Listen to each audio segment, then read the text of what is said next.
All right. Thank you for watching my little video lecture on Linux fundamentals. So, Linux isn't a OS per se, like Windows, but it is a operating platform. So, this room is obviously the Linux fundamentals. It's going to give a basic view on the Linux platform and some commands that are going to be used predominantly throughout the entirety of you using Linux. So, with that being said, here's a little video, goes over the room and explains things better than I probably ever will. But this is the introduction. Um, just gives a little introduction as to the room. Little overview as to what we're going to go into today. So this is going to be test 2. A bit of the background on Linux.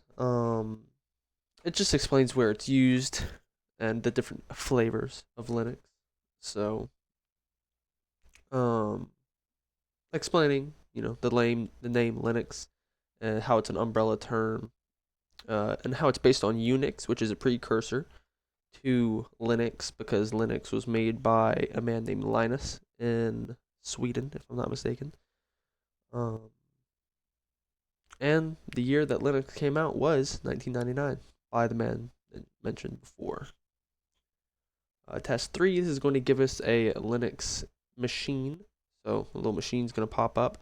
Little logic machine based on the Linux platform. Just give you a little insight and a little taste to the Linux platform and lets you mess around with it a little bit.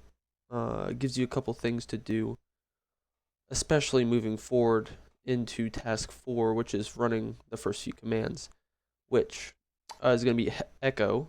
So it just repeats, like hello, for example. Um, so I'll put the text try hack me. It would be echo try hack me, which it would repeat try hack me as that command. And uh, so you're going to put in the command who am I, and try hack me is going to pop up because that is the username that the machine is using in this room. Interaction file system. So this is the file system. It's where you can store files in your Linux programs, and you can store them and go back to them and keep them as needed and discard them as needed. Um, so CD is going to come up a lot, and ls as well. So that those are the two commands you're going to use to find and search your documents and so forth. So,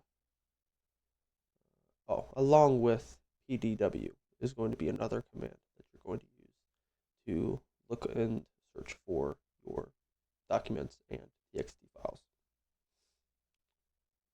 And moving forward to task 6.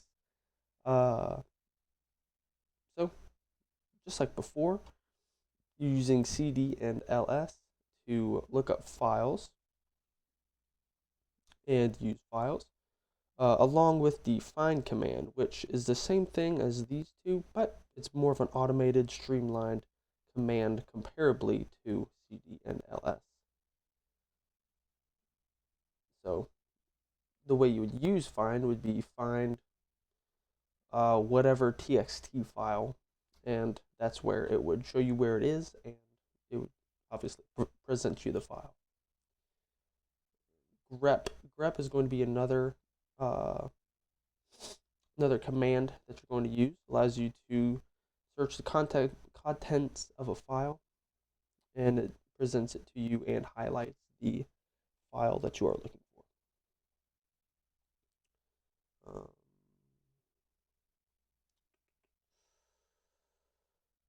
But the reason you would use grep is because cat is a command that you would use, another command you'd use to search for files, but it isn't going to perform the same way grep is going to, so it's ultimately grep would be the one that you would want to use because you might not find that file using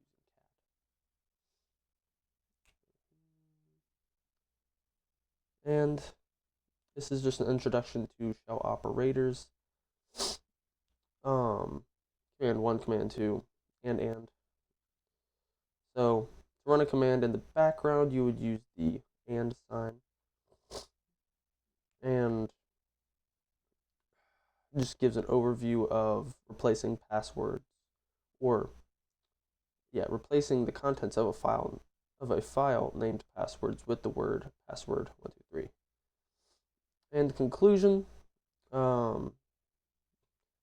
just going over everything that we had done in this room today, along with pushing you into Linux fundamentals too. But that is the end. Thank you for watching my little lecture. Bye-bye.